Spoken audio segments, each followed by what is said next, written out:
Leviticus chapter 1.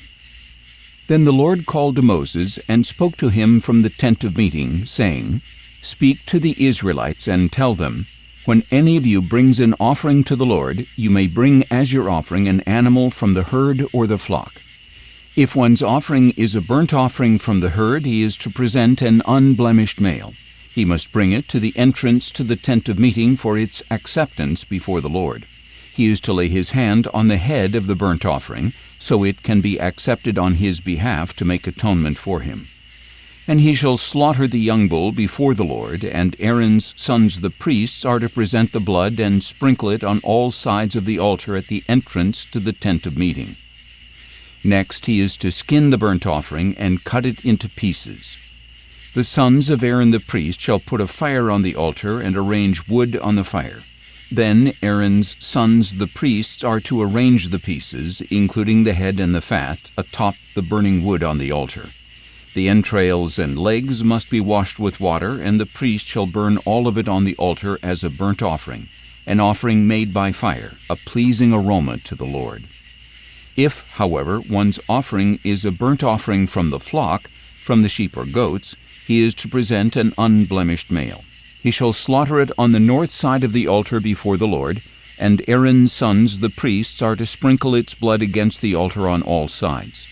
He is to cut the animal into pieces, and the priest shall arrange them, including the head and fat, atop the burning wood that is on the altar. The entrails and legs must be washed with water, and the priest shall bring all of it and burn it on the altar. It is a burnt offering, an offering made by fire, a pleasing aroma to the Lord. If instead one's offering to the Lord is a burnt offering of birds, he is to present a turtle dove or a young pigeon. Then the priest shall bring it to the altar, twist off its head, and burn it on the altar. Its blood should be drained out on the side of the altar. And he is to remove the crop with its contents and throw it to the east side of the altar in the place for ashes. He shall tear it open by its wings without dividing the bird completely. And the priest is to burn it on the altar atop the burning wood. It is a burnt offering, an offering made by fire, a pleasing aroma to the Lord. Leviticus chapter 2. When anyone brings a grain offering to the Lord, his offering must consist of fine flour. He is to pour olive oil on it, put frankincense on it, and bring it to Aaron's sons the priests. The priest shall take a handful of the flour and oil, together with all the frankincense, and burn this as a memorial portion on the altar, an offering made by fire, a pleasing aroma to the Lord. The remainder of the grain offering shall belong to Aaron and his sons. It is a most holy part of the offerings made by fire to the Lord.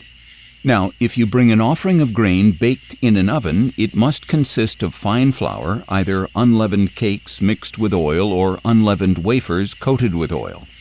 If your offering is a grain offering prepared on a griddle, it must be unleavened bread made of fine flour mixed with oil.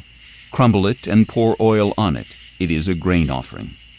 If your offering is a grain offering cooked in a pan, it must consist of fine flour with oil.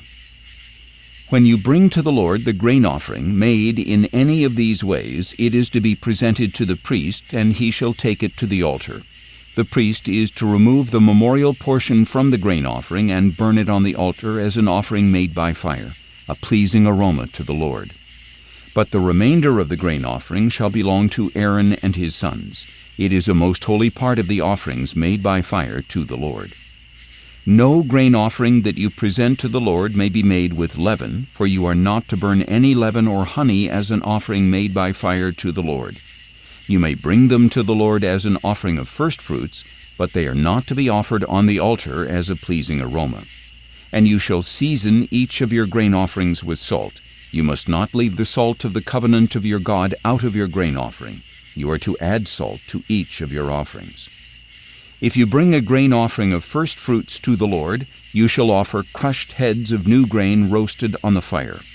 And you are to put oil and frankincense on it. It is a grain offering.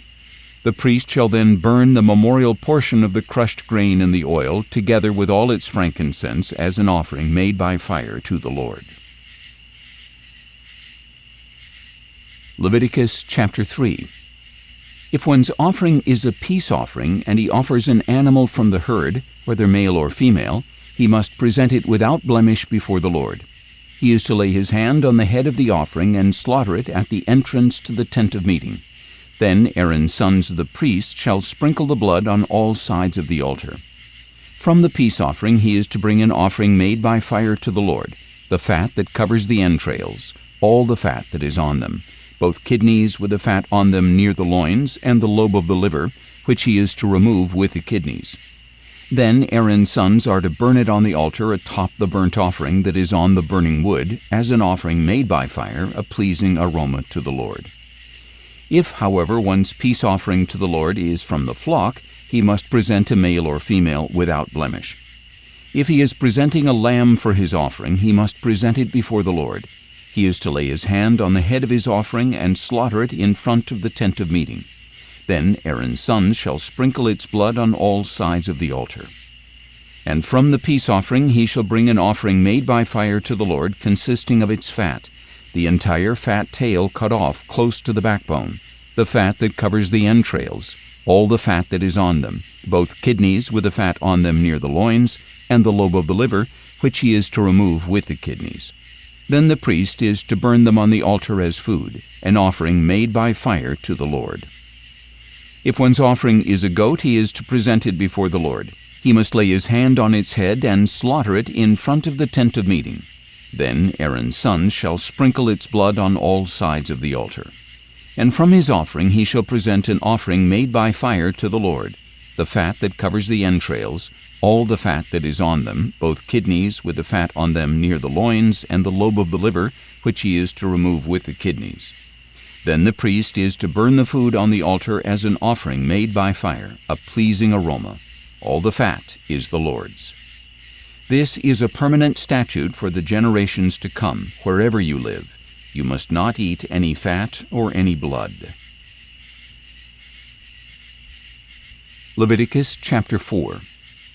Then the Lord said to Moses, "Tell the Israelites to do as follows with one who sins unintentionally against any of the Lord's commandments and does what is forbidden by them. If the anointed priest sins, bringing guilt on the people, he must bring to the Lord a young bull without blemish as a sin offering for the sin he has committed. He must bring the bull to the entrance to the tent of meeting before the Lord, lay his hand on the bull's head, and slaughter it before the Lord. Then the anointed priest shall take some of the bull's blood and bring it into the tent of meeting. The priest is to dip his finger in the blood and sprinkle some of it 7 times before the Lord in front of the veil of the sanctuary. The priest must then put some of the blood on the horns of the altar of fragrant incense that is before the Lord in the tent of meeting. And he is to pour out the rest of the bull's blood at the base of the altar of burnt offering at the entrance to the tent of meeting. Then he shall remove all the fat from the bull of the sin offering, the fat that covers the entrails, all the fat that is on them, both kidneys with the fat on them near the loins, and the lobe of the liver, which he is to remove with the kidneys, just as the fat is removed from the ox of the peace offering. Then the priest shall burn them on the altar of burnt offering. But the hide of the bull and all its flesh with its head and legs and its entrails and dung, all the rest of the bull he must take outside the camp to a ceremonially clean place where the ashes are poured out, and there he must burn it on a wood fire on the ash heap. Now if the whole congregation of Israel strays unintentionally, and the matter escapes the notice of the assembly, so that they violate any of the Lord's commandments and incur guilt by doing what is forbidden, when they become aware of the sin they have committed, then the assembly must bring a young bull as a sin offering and present it before the tent of meeting. The elders of the congregation are to lay their hands on the bull's head before the Lord, and it shall be slaughtered before the Lord. Then the anointed priest is to bring some of the bull's blood into the tent of meeting, and he is to dip his finger in the blood and sprinkle it 7 times before the Lord in front of the veil. He is also to put some of the blood on the horns of the altar that is before the Lord in the tent of meeting, and he must pour out the rest of the blood at the base of the altar of burnt offering at the entrance to the tent of meeting. And he is to remove all the fat from it and burn it on the altar. He shall offer this bull just as he did the bull for the sin offering. In this way the priest will make atonement on their behalf, and they will be forgiven. Then he is to take the bull outside the camp and burn it, just as he burned the first bull. It is the sin offering for the assembly. When a leader sins unintentionally and does what is prohibited by any of the commandments of the Lord his God, he incurs guilt. When he becomes aware of the sin he has committed, he must bring an unblemished male goat as his offering. He is to lay his hand on the head of the goat and slaughter it at the place where the burnt offering is slaughtered before the Lord. It is a sin offering.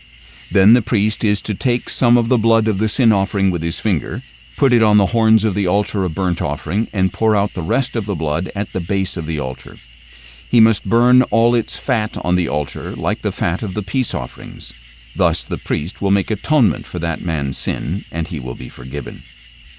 And if one of the common people sins unintentionally and does what is prohibited by any of the Lord's commandments, he incurs guilt. When he becomes aware of the sin he has committed, he must bring an unblemished female goat as his offering for that sin. He is to lay his hand on the head of the sin offering and slaughter it at the place of the burnt offering. Then the priest is to take some of its blood with his finger, put it on the horns of the altar of burnt offering, and pour out the rest of the blood at the base of the altar. Then he is to remove all the fat, just as it is removed from the peace offering, and the priest is to burn it on the altar as a pleasing aroma to the Lord. In this way the priest will make atonement for him, and he will be forgiven. If, however, he brings a lamb as a sin offering, he must bring an unblemished female, and he is to lay his hand on the head of the sin offering and slaughter it as a sin offering at the place where the burnt offering is slaughtered. Then the priest is to take some of the blood of the sin offering with his finger, put it on the horns of the altar of burnt offering, and pour out the rest of its blood at the base of the altar. And he shall remove all the fat, just as the fat of the lamb is removed from the peace offerings, and he shall burn it on the altar along with the offerings made by fire to the Lord. In this way the priest will make atonement for him for the sin he has committed, and he will be forgiven. Leviticus chapter 5. If someone sins by failing to testify when he hears a public charge about something he has witnessed, whether he has seen it or learned of it, he shall bear the iniquity. Or if a person touches anything unclean, whether the carcass of any unclean wild animal or livestock or crawling creature, even if he is unaware of it, he is unclean and guilty. Or if he touches human uncleanness, anything by which one becomes unclean, even if he is unaware of it, when he realizes it, he is guilty. Or if someone swears thoughtlessly with his lips to do anything good or evil, in whatever matter a man may rashly pronounce an oath, even if he is unaware of it, when he realizes it, he is guilty in the matter. If someone incurs guilt in one of these ways, he must confess the sin he has committed, and he must bring his guilt offering to the Lord for the sin he has committed, a female lamb or goat from the flock as a sin offering, and the priest will make atonement for him concerning his sin. If, however, he cannot afford a lamb, he may bring to the Lord as restitution for his sin 2 turtle doves or 2 young pigeons, one as a sin offering and the other as a burnt offering.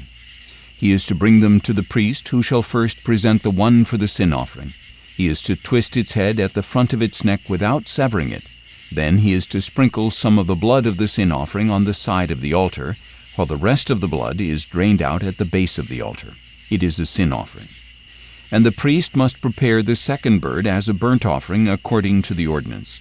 In this way the priest will make atonement for him for the sin he has committed, and he will be forgiven. But if he cannot afford 2 turtle doves or 2 young pigeons, he may bring 1/10 of an ephah of fine flour as a sin offering. He must not put olive oil or frankincense on it, because it is a sin offering. He is to bring it to the priest, who shall take a handful from it as a memorial portion, and burn it on the altar atop the offerings made by fire to the Lord. It is a sin offering. In this way the priest will make atonement for him for any of these sins he has committed, and he will be forgiven. The remainder will belong to the priest, like the grain offering. Then the Lord said to Moses, "If someone acts unfaithfully and sins unintentionally against any of the Lord's holy things, he must bring his guilt offering to the Lord, an unblemished ram from the flock of proper value in silver shekels according to the sanctuary shekel. It is a guilt offering. Regarding any holy thing he has harmed, he must make restitution by adding 1/5 of its value to it and giving it to the priest, who will make atonement on his behalf with the ram as a guilt offering, and he will be forgiven. If someone sins and violates any of the Lord's commandments, even though he was unaware, he is guilty and shall bear his punishment. He is to bring to the priest an unblemished ram of proper value from the flock as a guilt offering. Then the priest will make atonement on his behalf for the wrong he has committed in ignorance, and he will be forgiven. It is a guilt offering. He was certainly guilty before the Lord. Leviticus chapter 6. And the Lord said to Moses, "If someone sins and acts unfaithfully against the Lord by deceiving his neighbor in regard to a deposit or security entrusted to him or stolen, or if he extorts his neighbor, or finds lost property and lies about it and swears falsely, or if he commits any such sin that a man might commit, once he has sinned and becomes guilty, he must return what he has stolen or taken by extortion, or the deposit entrusted to him, or the lost property he found, or anything else about which he has sworn falsely. He must make restitution in full, add a fifth of the value, and pay it to the owner on the day he acknowledges his guilt. Then he must bring to the priest his guilt offering to the Lord, an unblemished ram of proper value from the flock. In this way the priest will make atonement for him before the Lord, and he will be forgiven for anything he may have done to incur guilt. Then the Lord said to Moses, "Command Aaron and his sons that this is the law of the burnt offering. The burnt offering is to remain on the hearth of the altar all night until morning, and the fire must be kept burning on the altar. And the priest shall put on his linen robe and linen undergarments, and he shall remove from the altar the ashes of the burnt offering that the fire has consumed, and place them beside it. Then he must take off his garments, put on other clothes, and carry the ashes outside the camp to a ceremonially clean place. The fire on the altar shall be kept burning. It must not be extinguished. Every morning the priest is to add wood to the fire, arrange the burnt offering on it, and burn the fat portions of the peace offerings on it. The fire shall be kept burning on the altar continually. It must not be extinguished. Now this is the law of the grain offering.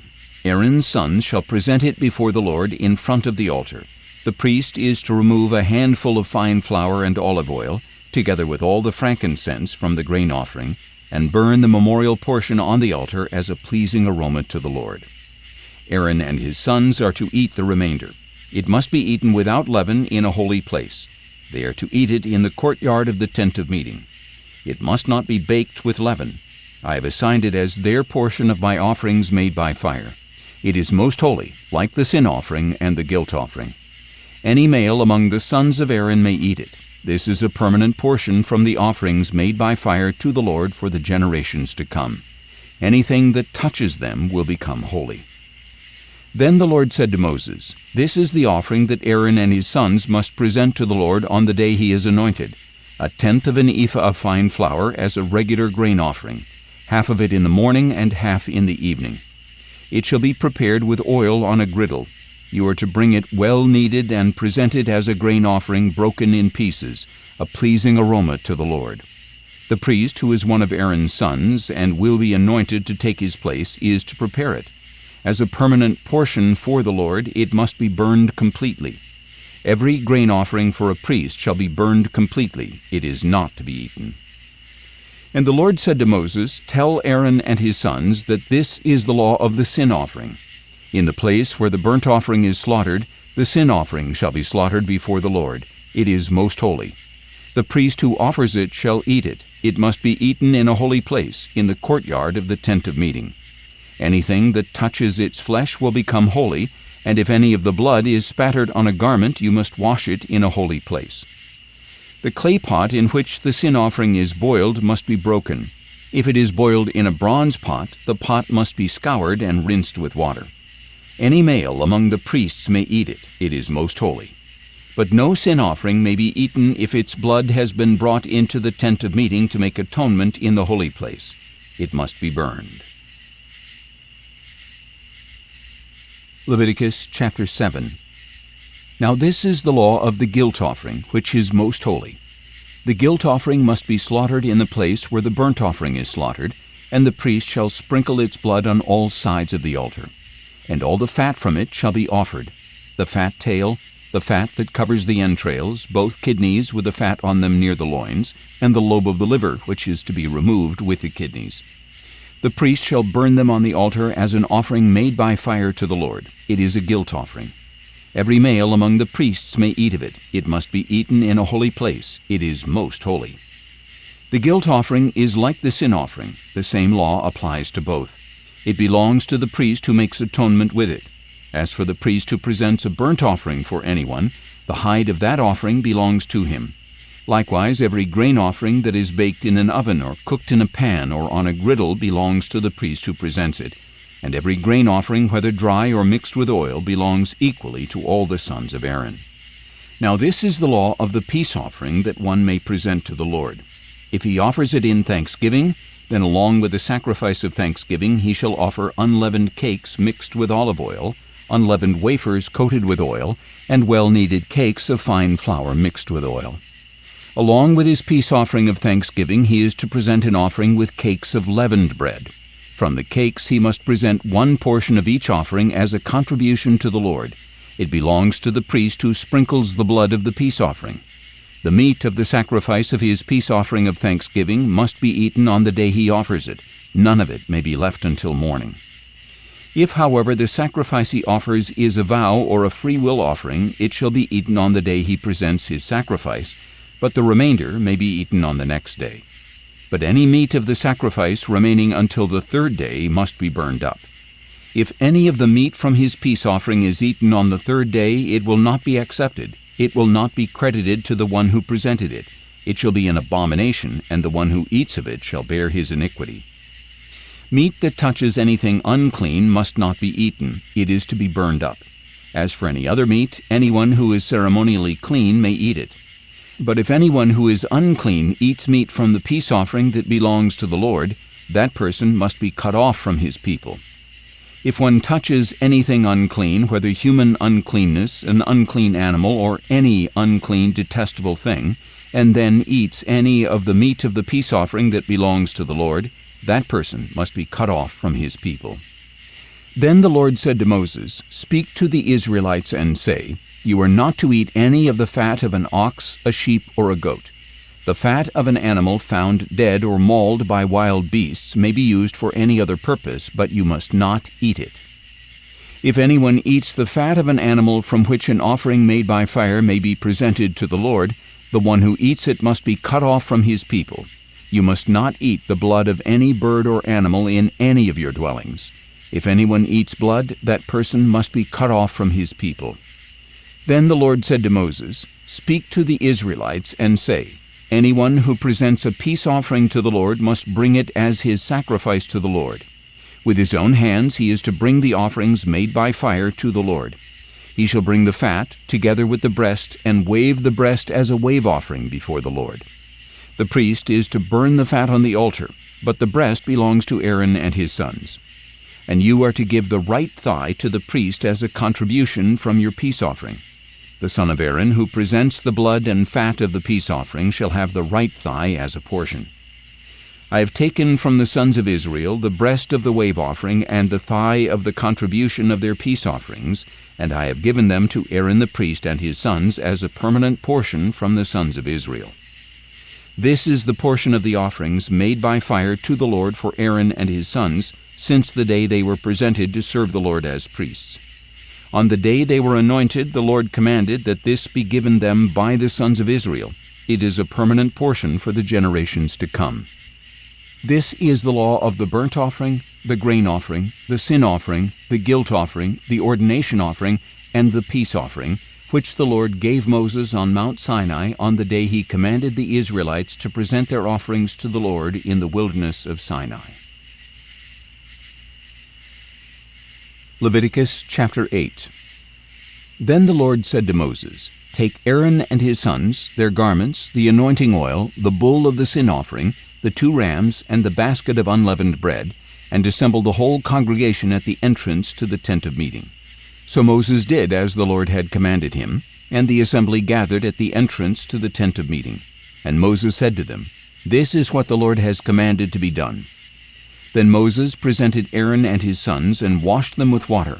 He put the tunic on Aaron, tied the sash around him, clothed him with a robe, and put the ephod on him.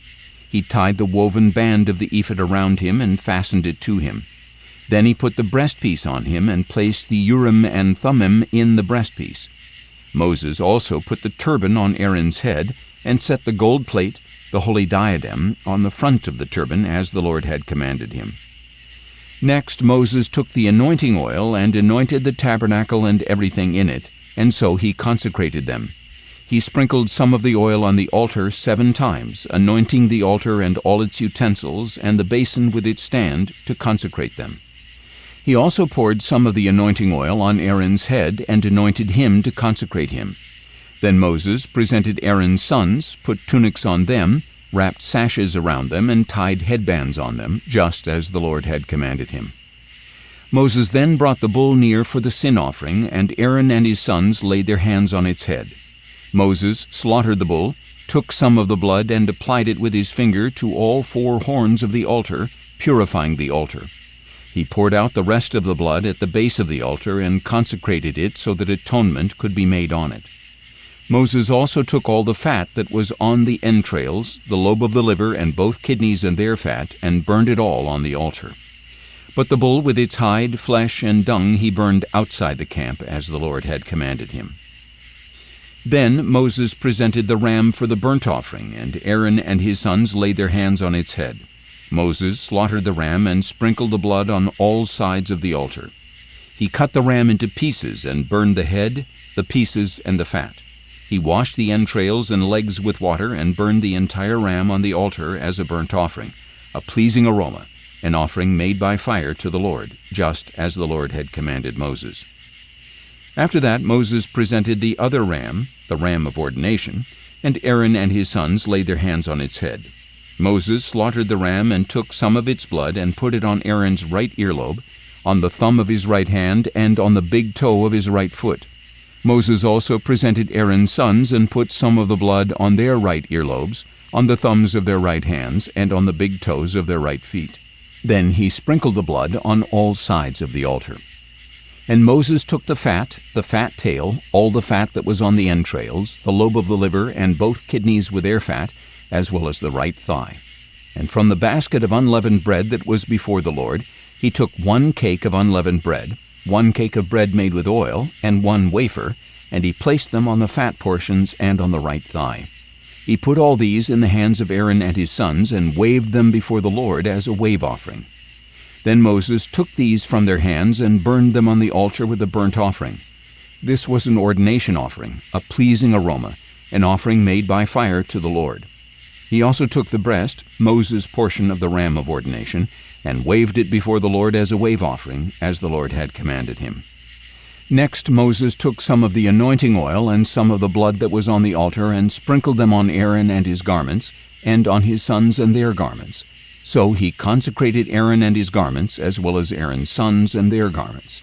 And Moses said to Aaron and his sons, "Boil the meat at the entrance to the tent of meeting, and eat it there with the bread that is in the basket of ordination offerings, as I commanded, saying, Aaron and his sons are to eat it. Then you must burn up the remainder of the meat and bread. You must not go outside the entrance to the tent of meeting for 7 days until the days of your ordination are complete, for it will take 7 days to ordain you. What has been done today has been commanded by the Lord in order to make atonement on your behalf. You must remain at the entrance to the tent of meeting day and night for 7 days, and keep the Lord's charge so that you will not die, for this is what I have been commanded." So Aaron and his sons did everything the Lord had commanded through Moses. Leviticus chapter 9. On the 8th day Moses summoned Aaron and his sons and the elders of Israel. He said to Aaron, "Take for yourself a young bull for a sin offering and a ram for a burnt offering, both without blemish, and present them before the Lord. Then speak to the Israelites and say, Take a male goat for a sin offering, a calf and a lamb, both a year old and without blemish, for a burnt offering, an ox and a ram for a peace offering to sacrifice before the Lord, and a grain offering mixed with oil. For today the Lord will appear to you." So they took what Moses had commanded to the front of the tent of meeting, and the whole congregation drew near and stood before the Lord. And Moses said, "This is what the Lord has commanded you to do, so that the glory of the Lord may appear to you." Then Moses said to Aaron, "Approach the altar and sacrifice your sin offering and your burnt offering to make atonement for yourself and for the people. And sacrifice the people's offering to make atonement for them, as the Lord has commanded." So Aaron approached the altar and slaughtered the calf as a sin offering for himself. The sons of Aaron brought the blood to him, and he dipped his finger in the blood and applied it to the horns of the altar. And he poured out the rest of the blood at the base of the altar. On the altar he burned the fat, the kidneys, and the lobe of the liver from the sin offering, as the Lord had commanded Moses. But he burned up the flesh and the hide outside the camp. Then Aaron slaughtered the burnt offering. His sons brought him the blood, and he sprinkled it on all sides of the altar. They brought him the burnt offering piece by piece, including the head, and he burned them on the altar. He washed the entrails and the legs and burned them atop the burnt offering on the altar. Aaron then presented the people's offering. He took the male goat for the people's sin offering, slaughtered it, and offered it for sin like the first one. He presented the burnt offering and offered it according to the ordinance. Next he presented the grain offering, took a handful of it, and burned it on the altar in addition to the morning's burnt offering. Then he slaughtered the ox and the ram as the people's peace offering. His sons brought him the blood, and he sprinkled it on all sides of the altar. They also brought the fat portions from the ox and the ram, the fat tail, the fat covering the entrails, the kidneys, and the lobe of the liver, and placed these on the breasts. Aaron burned the fat portions on the altar, but he waved the breasts and the right thigh as a wave offering before the Lord, as Moses had commanded. Aaron lifted up his hands toward the people and blessed them, and having made the sin offering, the burnt offering, and the peace offering, he stepped down. Moses and Aaron then entered the tent of meeting. When they came out, they blessed the people, and the glory of the Lord appeared to all the people. Fire came out from the presence of the Lord and consumed the burnt offering and the fat portions on the altar. And when all the people saw it, they shouted for joy and fell face down. Leviticus chapter 10. Now Aaron's sons Nadab and Abihu took their censers, put fire in them, and added incense, and offered unauthorized fire before the Lord, contrary to his command. So fire came out from the presence of the Lord and consumed them, and they died in the presence of the Lord. Then Moses said to Aaron, "This is what the Lord meant when he said, 'To those who come near me I will show my holiness, and in the sight of all the people I will reveal my glory.'" But Aaron remained silent. Moses summoned Mishael and Elzaphan, sons of Aaron's uncle Uzziel, and said to them, "Come here, carry the bodies of your cousins outside the camp, away from the front of the sanctuary." So they came forward and carried them, still in their tunics, outside the camp as Moses had directed.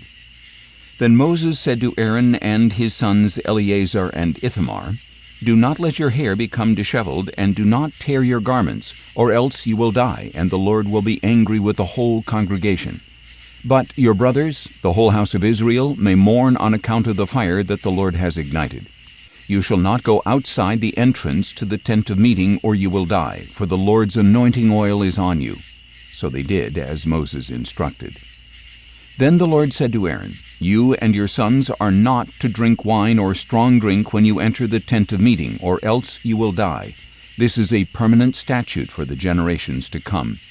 You must distinguish between the holy and the common, between the clean and the unclean, so that you may teach the Israelites all the statutes that the Lord has given them through Moses."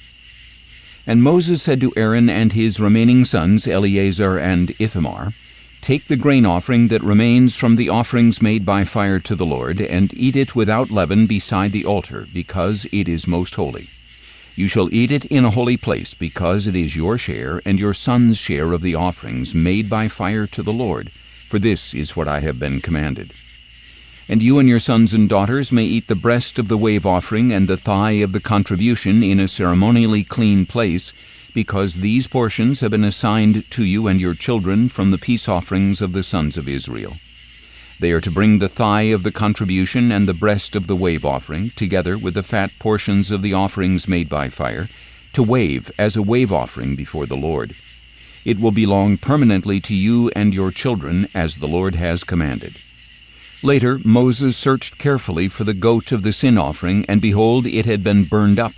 He was angry with Eleazar and Ithamar, Aaron's remaining sons, and asked, "Why didn't you eat the sin offering in the holy place? For it is most holy. It was given to you to take away the guilt of the congregation by making atonement for them before the Lord. Since its blood was not brought inside the holy place, you should have eaten it in the sanctuary area, as I commanded." But Aaron replied to Moses, "Behold, this very day they presented their sin offering and their burnt offering before the Lord. Since these things have happened to me, if I had eaten the sin offering today, would it have been acceptable in the sight of the Lord?" And when Moses heard this explanation, he was satisfied. Leviticus chapter 11. The Lord spoke again to Moses and Aaron, telling them, "Say to the Israelites, of all the beasts of the earth, these ones you may eat. You may eat any animal that has a split hoof completely divided and that chews the cud. But of those that only chew the cud or only have a divided hoof, you are not to eat the following. The camel, though it chews the cud, does not have a divided hoof. It is unclean for you. The rock badger, though it chews the cud, does not have a divided hoof. It is unclean for you. The rabbit, though it chews the cud, does not have a divided hoof. It is unclean for you. And the pig, though it has a split hoof completely divided, does not chew the cud. It is unclean for you. You must not eat their meat or touch their carcasses. They are unclean for you. Of all the creatures that live in the water, whether in the seas or in the streams, you may eat anything with fins and scales. But the following among all the teeming life and creatures in the water are detestable to you: everything in the seas or streams that does not have fins and scales. They shall be an abomination to you. You must not eat their meat, and you must detest their carcasses. Everything in the water that does not have fins and scales shall be detestable to you. Additionally, you are to detest the following birds, and they must not be eaten because they are detestable: the eagle, the bearded vulture, the black vulture, the kite, any kind of falcon, any kind of raven, the ostrich, the screech owl, the gull, any kind of hawk, the little owl, the cormorant, the great owl, the white owl, the desert owl, the osprey, the stork, any kind of heron, the hoopoe, and the bat.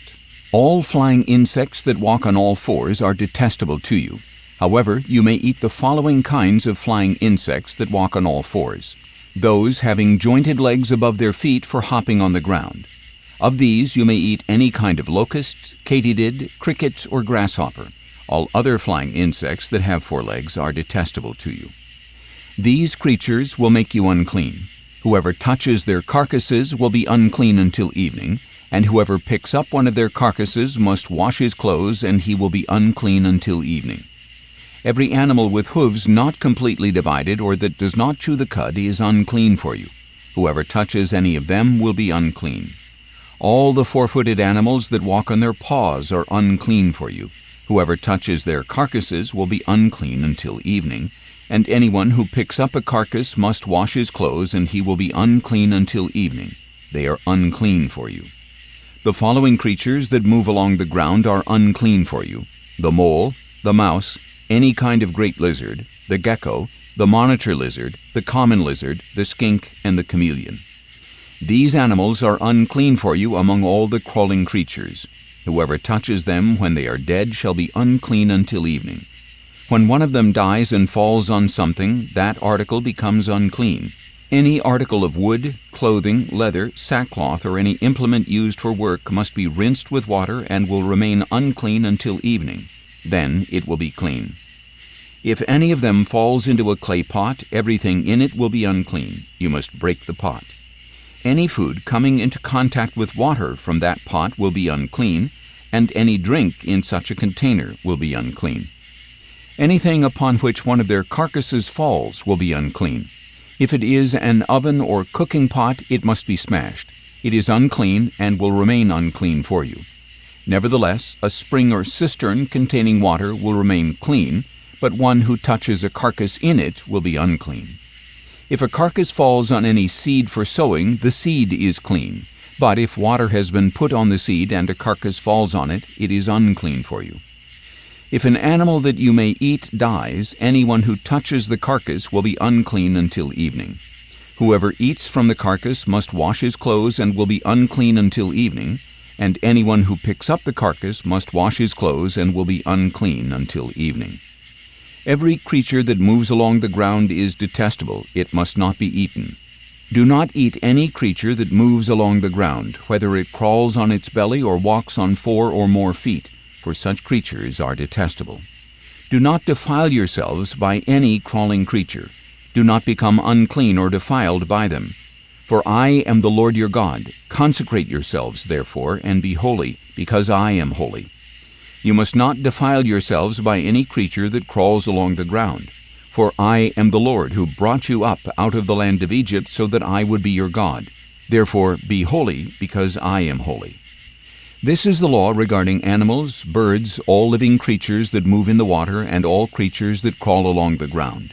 You must distinguish between the unclean and the clean, between animals that may be eaten and those that may not. Leviticus chapter 12. Then the Lord said to Moses, "Say to the Israelites, a woman who becomes pregnant and gives birth to a son will be unclean for 7 days, as she is during the days of her menstruation. And on the 8th day, the flesh of the boy's foreskin is to be circumcised. The woman shall continue in purification from her bleeding for 33 days. She must not touch anything sacred or go into the sanctuary until the days of her purification are complete. If, however, she gives birth to a daughter, the woman will be unclean for 2 weeks, as she is during her menstruation. Then she must continue in purification from her bleeding for 66 days.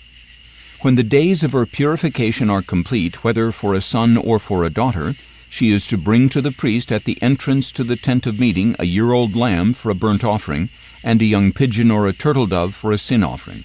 And the priest will present them before the Lord and make atonement for her, and she shall be ceremonially cleansed from her flow of blood. This is the law for a woman giving birth, whether to a male or to a female. But if she cannot afford a lamb, she shall bring 2 turtle doves or 2 young pigeons, one for a burnt offering and the other for a sin offering. Then the priest will make atonement for her, and she will be clean." Leviticus chapter 13. Then the Lord said to Moses and Aaron, "When someone has a swelling or rash or bright spot on his skin that could become an infectious skin disease, he must be brought to Aaron the priest or to one of his sons who is a priest. The priest is to examine the infection on his skin, and if the hair in the infection has turned white and the sore appears to be deeper than the skin, it is a skin disease. After the priest examines him, he must pronounce him unclean. If, however, the spot on his skin is white and does not appear to be deeper than the skin, and the hair in it has not turned white, the priest shall isolate the infected person for 7 days. On the 7th day the priest is to re-examine him, and if he sees that the infection is unchanged and has not spread on the skin, the priest must isolate him for another 7 days. The priest will examine him again on the 7th day, and if the sore has faded and is not spread on the skin, the priest shall pronounce him clean. It is a rash. The person must wash his clothes and be clean. But if the rash spreads further on his skin after he has shown himself to the priest for his cleansing, he must present himself again to the priest. The priest will re-examine him, and if the rash has spread on the skin, the priest must pronounce him unclean. He has a skin disease. When anyone develops a skin disease, he must be brought to the priest. The priest will examine him, and if there is a white swelling on the skin that has turned the hair white, and there is raw flesh in the swelling, it is a chronic skin disease, and the priest must pronounce him unclean. He need not isolate him, for he is unclean. But if the skin disease breaks out all over his skin so that it covers all the skin of the infected person from head to foot, as far as the priest can see, the priest shall examine him, and if the disease has covered his entire body, he is to pronounce the infected person clean. Since it is all turned white, he is clean. But whenever raw flesh appears on someone, he will be unclean. When the priest sees the raw flesh, he must pronounce him unclean. The raw flesh is unclean. It is a skin disease. But if the raw flesh changes and turns white, he must go to the priest. The priest will re-examine him, and if the infection has turned white, the priest is to pronounce the infected person clean. Then he is clean. When a boil appears on someone's skin and it heals, and a white swelling or a reddish-white spot develops where the boil was, he must present himself to the priest. The priest shall examine it, and if it appears to be beneath the skin and the hair in it has turned white, the priest shall pronounce him unclean. It is a diseased infection that is broken out in the boil. But when the priest examines it, if there is no white hair in it, and it is not beneath the skin and has faded, the priest shall isolate him for 7 days. If it spreads any further on the skin, the priest must pronounce him unclean. It is an infection. But if the spot remains unchanged and does not spread, it is only the scar from the boil, and the priest shall pronounce him clean. When there is a burn on someone's skin and the raw area of the burn becomes reddish-white or white, the priest must examine it. If the hair in the spot has turned white and the spot appears to be deeper than the skin, it is a disease that is broken out in the burn. The priest must pronounce him unclean. It is a diseased infection.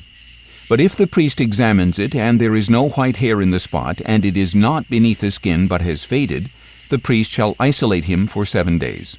On the 7th day the priest is to re-examine him, and if it has spread further on the skin, the priest must pronounce him unclean. It is a diseased infection. But if the spot is unchanged and has not spread on the skin but has faded, it is a swelling from the burn, and the priest is to pronounce him clean, for it is only the scar from the burn. If a man or woman has an infection on the head or chin, the priest shall examine the infection, and if it appears to be deeper than the skin and the hair in it is yellow and thin, the priest must pronounce him unclean. It is a scaly outbreak, an infectious disease of the head or chin. But if the priest examines the scaly infection and it does not appear to be deeper than the skin and there is no black hair in it, the priest shall isolate the infected person for 7 days. On the 7th day the priest is to re-examine the infection, and if the scaly outbreak has not spread and there is no yellow hair in it, and it does not appear to be deeper than the skin, then the person must shave himself except for the scaly area. Then the priest shall isolate him for another 7 days. On the 7th day the priest shall examine the scaly outbreak, and if it has not spread on the skin and does not appear to be deeper than the skin, the priest is to pronounce him clean. He must wash his clothes, and he will be clean. If, however, the scaly outbreak spreads further on the skin after his cleansing, the priest is to examine him, and if the scaly outbreak has spread on the skin, the priest need not look for yellow hair. The person is unclean. If, however, in his sight the scaly outbreak is unchanged and black hair has grown in it, then it is healed. He is clean, and the priest is to pronounce him clean. When a man or a woman has white spots on the skin, the priest shall examine them, and if the spots are dull white, it is a harmless rash that is broken out on the skin. The person is clean. Now, if a man loses his hair and is bald, he is still clean. Or if his hairline recedes and he is bald on his forehead, he is still clean. But if there is a reddish-white sore on the bald head or forehead, it is an infectious disease breaking out on it. The priest is to examine him, and if the swelling of the infection on his bald head or forehead is reddish-white like a skin disease, the man is diseased. He is unclean. The priest must pronounce him unclean because of the infection on his head. A diseased person must wear torn clothes and let his hair hang loose, and he must cover his mouth and cry out, "Unclean, unclean." As long as he has the infection, he remains unclean. He must live alone in a place outside the camp. If any fabric is contaminated with mildew, any wool or linen garment, any weave or knit of linen or wool, or any article of leather, and if the mark in the fabric, leather, weave, knit, or leather article is green or red, then it is contaminated with mildew and must be shown to the priest. And the priest is to examine the mildew and isolate the contaminated fabric for 7 days. On the 7th day the priest shall re-examine it, and if the mildew has spread in the fabric, weave, knit, or leather, then regardless of how it is used, it is a harmful mildew. The article is unclean. He is to burn the fabric, weave, or knit, whether the contaminated item is wool or linen or leather. Since the mildew is harmful, the article must be burned up. But when the priest re-examines it, if the mildew has not spread in the fabric, weave, knit, or leather article, the priest is to order the contaminated article to be washed and isolated for another 7 days. After it has been washed, the priest is to re-examine it, and if the mildewed article has not changed in appearance, it is unclean. Even though the mildew has not spread, you must burn it, whether the rot is on the front or back. If the priest examines it and the mildew has faded after it has been washed, he must cut the contaminated section out of the fabric, leather, weave, or knit. But if it reappears in the fabric, weave, or knit, or on any leather article, it is spreading. You must burn the contaminated article. If the mildew disappears from the fabric, weave, or knit, or any leather article after washing, then it is to be washed again, and it will be clean. This is the law concerning a mildew contamination in wool or linen fabric, weave, or knit, or any leather article, for pronouncing it clean or unclean. Leviticus chapter 14. Then the Lord said to Moses, "This is the law for the one afflicted with a skin disease on the day of his cleansing, when he is brought to the priest. The priest is to go outside the camp to examine him. And if the skin disease of the afflicted person has healed, the priest shall order that 2 live clean birds, cedar wood, scarlet yarn, and hyssop be brought for the one to be cleansed. Then the priest shall command that one of the birds be slaughtered over fresh water in a clay pot, and he is to take the live bird together with the cedar wood, scarlet yarn, and hyssop, and dip them into the blood of the bird that was slaughtered over the fresh water. 7 times he shall sprinkle the one to be cleansed of the skin disease. Then he shall pronounce him clean and release the live bird into the open field. The one being cleansed must wash his clothes, shave off all his hair, and bathe with water. Then he will be ceremonially clean. Afterward he may enter the camp, but he must remain outside his tent for 7 days. On the 7th day he must shave off all his hair, his head, his beard, his eyebrows, and the rest of his hair. He must wash his clothes and bathe himself with water, and he will be clean. On the 8th day he is to bring 2 unblemished male lambs, an unblemished ewe lamb a year old, a grain offering of 3/10 of an ephah of fine flour mixed with olive oil, and 1 log of olive oil. The priest who performs the cleansing shall present the one to be cleansed, together with these offerings, before the Lord at the entrance to the tent of meeting. Then the priest is to take 1 of the male lambs and present it as a guilt offering, along with a log of olive oil, and he must wave them as a wave offering before the Lord. Then he is to slaughter the lamb in the sanctuary area where the sin offering and burnt offering are slaughtered. Like the sin offering, the guilt offering belongs to the priest. It is most holy. The priest is to take some of the blood from the guilt offering and put it on the right earlobe of the one to be cleansed, on the thumb of his right hand, and on the big toe of his right foot. Then the priest shall take some of the log of olive oil, pour it into his left palm, dip his right forefinger into the oil in his left palm, and sprinkle some of the oil with his finger 7 times before the Lord.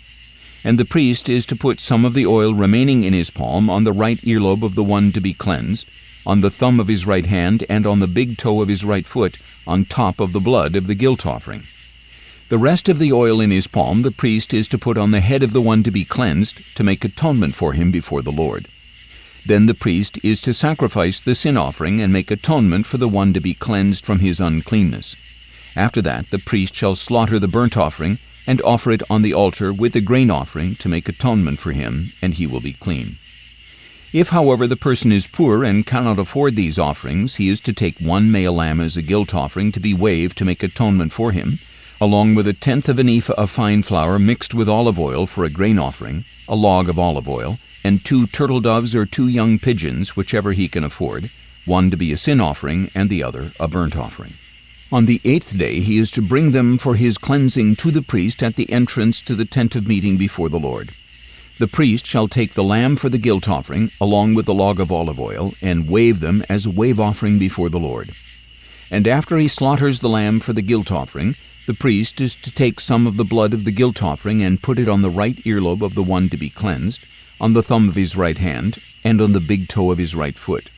Then the priest is to pour some of the oil into his left palm, and sprinkle with his right forefinger some of the oil in his left palm 7 times before the Lord. The priest shall also put some of the oil in his palm on the right earlobe of the one to be cleansed, on the thumb of his right hand, and on the big toe of his right foot, on the same places as the blood of the guilt offering. The rest of the oil in his palm the priest is to put on the head of the one to be cleansed, to make atonement for him before the Lord. Then he must sacrifice the turtle doves or young pigeons, whichever he can afford, one as a sin offering and the other as a burnt offering, together with the grain offering. In this way the priest will make atonement before the Lord for the one to be cleansed. This is the law for someone who has a skin disease and cannot afford the cost of his cleansing. Then the Lord said to Moses and Aaron, "When you enter the land of Canaan, which I am giving you as your possession, and I put a contamination of mildew into a house in that land, the owner of the house shall come and tell the priest, 'Something like mildew has appeared in my house.' The priest must order that the house be cleared before he enters it to examine the mildew, so that nothing in the house will become unclean. After this, the priest shall go in to inspect the house. He is to examine the house, and if the mildew on the walls consists of green or red depressions that appear to be beneath the surface of the wall, the priest shall go outside the doorway of the house and close it up for 7 days. On the 7th day, the priest is to return and inspect the house. If the mildew has spread on the walls, he must order that the contaminated stones be pulled out and thrown into an unclean place outside the city. And he shall have the inside of the house scraped completely, and the plaster that is scraped off dumped into an unclean place outside the city. So different stones must be obtained to replace the contaminated ones, as well as additional mortar to replaster the house. If the mildew reappears in the house after the stones have been torn out and the house has been scraped and replastered, the priest must come and inspect it. If the mildew has spread in the house, it is a destructive mildew, the house is unclean. It must be torn down with its stones, its timbers, and all its plaster and taken outside the city to an unclean place. Anyone who enters the house during any of the days that it is closed up will be unclean until evening, and anyone who sleeps in the house or eats in it must wash his clothes. If, however, the priest comes and inspects it, and the mildew has not spread after the house has been replastered, he shall pronounce the house clean, because the mildew is gone. He is to take 2 birds, cedar wood, scarlet yarn, and hyssop to purify the house, and he shall slaughter one of the birds over fresh water in a clay pot. Then he shall take the cedar wood, the hyssop, the scarlet yarn, and the live bird, dip them in the blood of the slaughtered bird and the fresh water, and sprinkle the house 7 times. And he shall cleanse the house with the bird's blood, the fresh water, the live bird, the cedar wood, the hyssop, and the scarlet yarn. Finally, he is to release the live bird into the open fields outside the city. In this way he will make atonement for the house, and it will be clean. This is the law for any infectious skin disease, for a scaly outbreak, for mildew in clothing or in a house, and for a swelling, rash, or spot, to determine when something is clean or unclean. This is the law regarding skin diseases and mildew. Leviticus chapter 15. And the Lord said to Moses and Aaron, "Say to the Israelites, when any man has a bodily discharge, the discharge is unclean. This uncleanness is from his discharge, whether his body allows the discharge to flow or blocks it, so his discharge will bring about uncleanness. Any bed on which the man with the discharge lies will be unclean, and any furniture on which he sits will be unclean. Anyone who touches his bed must wash his clothes and bathe with water, and he will be unclean until evening. Whoever sits on furniture on which the man with the discharge was sitting must wash his clothes and bathe with water, and he will be unclean until evening. Whoever touches the body of the man with the discharge must wash his clothes and bathe with water, and he will be unclean until evening. If the man with the discharge spits on one who is clean, that person must wash his clothes and bathe with water, and he will be unclean until evening. Any saddle on which the man with the discharge rides will be unclean. Whoever touches anything that was under him will be unclean until evening, and whoever carries such things must wash his clothes and bathe with water, and he will be unclean until evening. If the man with the discharge touches anyone without first rinsing his hands with water, the one who is touched must wash his clothes and bathe with water, and he will be unclean until evening. Any clay pot that the man with the discharge touches must be broken, and any wooden utensil must be rinsed with water. When the man has been cleansed from his discharge, he must count off 7 days for his cleansing, wash his clothes, and bathe himself in fresh water, and he shall be clean. On the 8th day he is to take 2 turtle doves or 2 young pigeons, come before the Lord at the entrance to the tent of meeting, and give them to the priest. The priest is to sacrifice them, one as a sin offering and the other as a burnt offering. In this way the priest will make atonement for the man before the Lord because of his discharge. When a man has an emission of semen, he must bathe his whole body with water, and he will be unclean until evening. Any clothing or leather on which there is an emission of semen must be washed with water, and it will remain unclean until evening. If a man lies with a woman and there is an emission of semen, both must bathe with water, and they will remain unclean until evening. When a woman has a discharge consisting of blood from her body, she will be unclean due to her menstruation for 7 days, and anyone who touches her will be unclean until evening. Anything on which she lies or sits during her menstruation will be unclean, and anyone who touches her bed must wash his clothes and bathe with water, and he will be unclean until evening. Whoever touches any furniture on which she was sitting must wash his clothes and bathe with water, and he will be unclean until evening. And whether it is a bed or furniture on which she was sitting, whoever touches it will be unclean until evening. If a man lies with her and her menstrual flow touches him, he will be unclean for 7 days, and any bed on which he lies will become unclean. When a woman has a discharge of her blood for many days at a time other than her menstrual period, or if it continues beyond her period, she will be unclean all the days of her unclean discharge, just as she is during the days of her menstruation. Any bed on which she lies or any furniture on which she sits during the days of her discharge will be unclean, like her bed during her menstrual period. Anyone who touches these things will be unclean. He must wash his clothes and bathe with water, and he will be unclean until evening. When a woman is cleansed of her discharge, she must count off 7 days, and after that she will be ceremonially clean. On the 8th day she is to take 2 turtle doves or 2 young pigeons and bring them to the priest at the entrance to the tent of meeting. The priest is to sacrifice one as a sin offering and the other as a burnt offering. In this way the priest will make atonement for her before the Lord for her unclean discharge. You must keep the children of Israel separate from their uncleanness, so that they do not die by defiling my tabernacle which is among them. This is the law of him who has a discharge, of the man who has an emission of semen whereby he is unclean, of a woman in her menstrual period, of any male or female who has a discharge, and of a man who lies with an unclean woman. Leviticus chapter 16. Now the Lord spoke to Moses after the death of 2 of Aaron's sons when they approached the presence of the Lord. And the Lord said to Moses, "Tell your brother Aaron not to enter freely into the most holy place behind the veil in front of the mercy seat on the ark, or else he will die, because I appear in the cloud above the mercy seat." This is how Aaron is to enter the holy place, with a young bull for a sin offering and a ram for a burnt offering. He is to wear the sacred linen tunic with linen undergarments. He must tie a linen sash around him and put on the linen turban. These are holy garments, and he must bathe himself with water before he wears them. And he shall take from the congregation of Israel 2 male goats for a sin offering, and 1 ram for a burnt offering. Aaron is to present the bull for his sin offering and make atonement for himself and his household. Then he shall take the 2 goats and present them before the Lord at the entrance to the tent of meeting.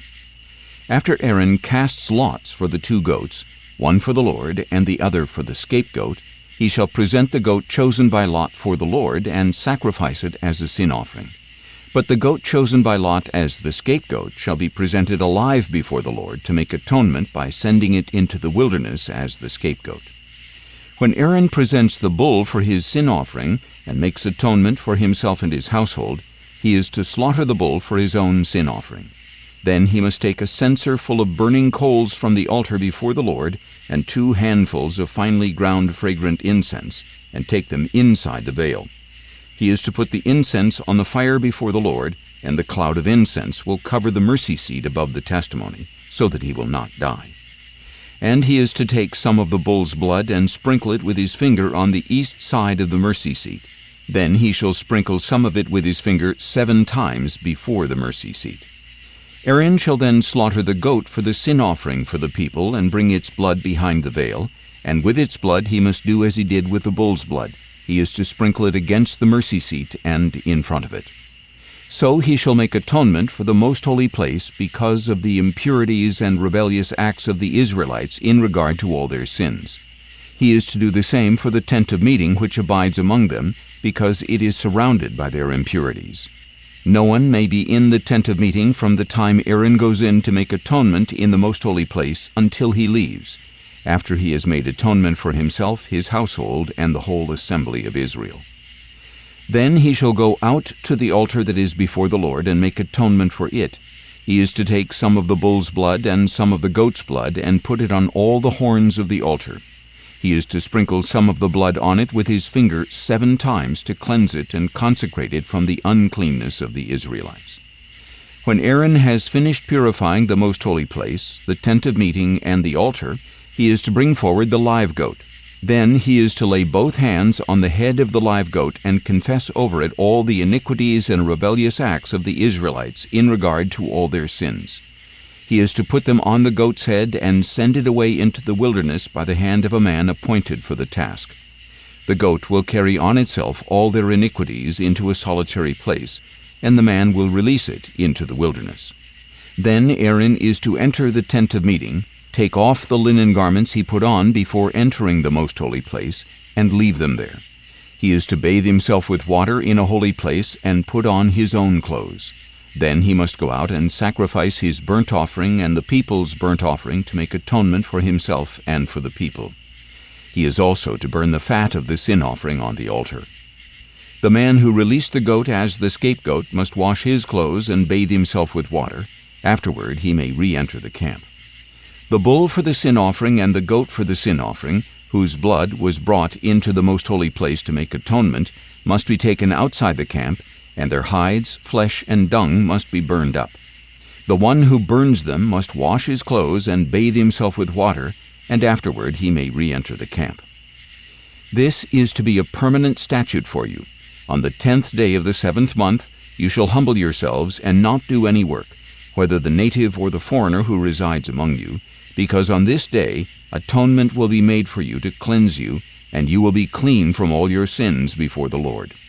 It is a Sabbath of complete rest for you, that you may humble yourselves. It is a permanent statute. The priest who is anointed and ordained to succeed his father as high priest shall make atonement.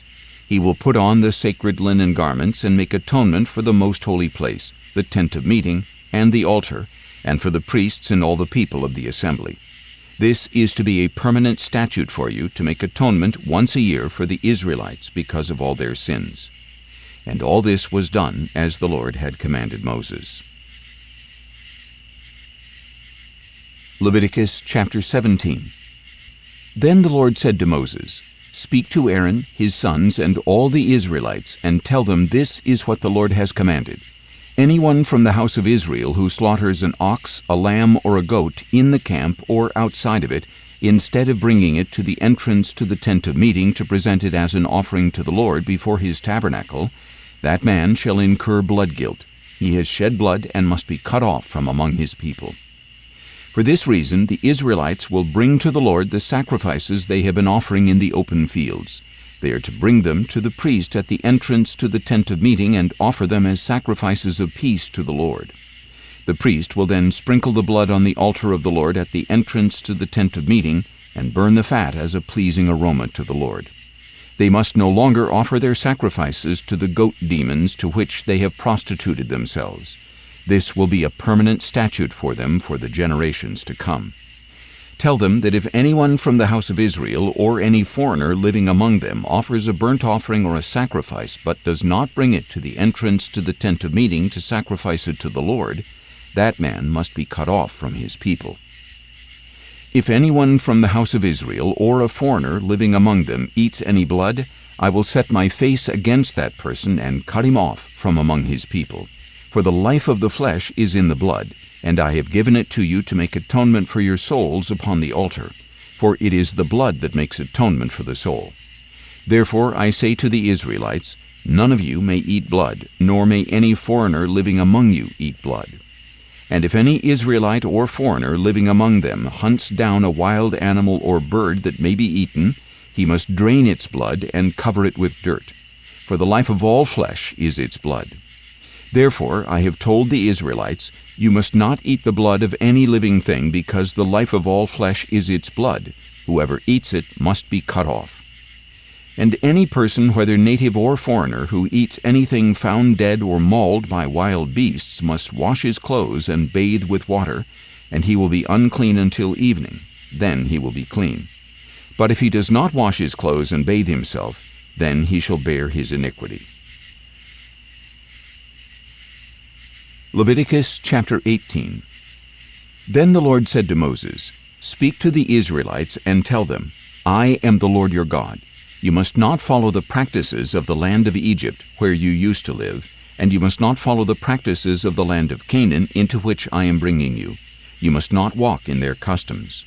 You are to practice my judgments and keep my statutes by walking in them. I am the Lord your God. Keep my statutes and my judgments, for the man who does these things will live by them. I am the Lord. None of you are to approach any close relative to have sexual relations. I am the Lord. You must not expose the nakedness of your father by having sexual relations with your mother. She is your mother. You must not have sexual relations with her. You must not have sexual relations with your father's wife. It would dishonor your father. You must not have sexual relations with your sister, either your father's daughter or your mother's daughter, whether she was born in the same home or elsewhere. You must not have sexual relations with your son's daughter or your daughter's daughter, for that would shame your family. You must not have sexual relations with the daughter of your father's wife, born to your father. She is your sister. You must not have sexual relations with your father's sister. She is your father's close relative. You must not have sexual relations with your mother's sister, for she is your mother's close relative. You must not dishonor your father's brother by approaching his wife to have sexual relations with her. She is your aunt. You must not have sexual relations with your daughter-in-law. She is your son's wife. You are not to have sexual relations with her. You must not have sexual relations with your brother's wife. That would shame your brother. You must not have sexual relations with both a woman and her daughter. You are not to marry her son's daughter or her daughter's daughter and have sexual relations with her. They are close relatives. It is depraved. You must not take your wife's sister as a rival wife and have sexual relations with her while your wife is still alive. You must not approach a woman to have sexual relations with her during her menstrual period. You must not lie carnally with your neighbor's wife and thus defile yourself with her. You must not give any of your children to be sacrificed to Molech, for you must not profane the name of your God. I am the Lord. You must not lie with a man as with a woman. That is an abomination. You must not lie carnally with any animal, thus defiling yourself with it. A woman must not stand before an animal to mate with it. That is a perversion. Do not defile yourselves by any of these practices, for by all these things the nations I am driving out before you have defiled themselves. Even the land has become defiled, so I am punishing it for its sin, and the land will vomit out its inhabitants. But you are to keep my statutes and ordinances, and you must not commit any of these abominations, neither your native-born nor the foreigner who lives among you. For the men who are in the land before you committed all these abominations, and the land has become defiled. So if you defile the land, it will vomit you out as it spewed out the nations before you. Therefore, anyone who commits any of these abominations must be cut off from among his people. You must keep my charge not to practice any of the abominable customs that were practiced before you, so that you do not defile yourselves by them. I am the Lord your God.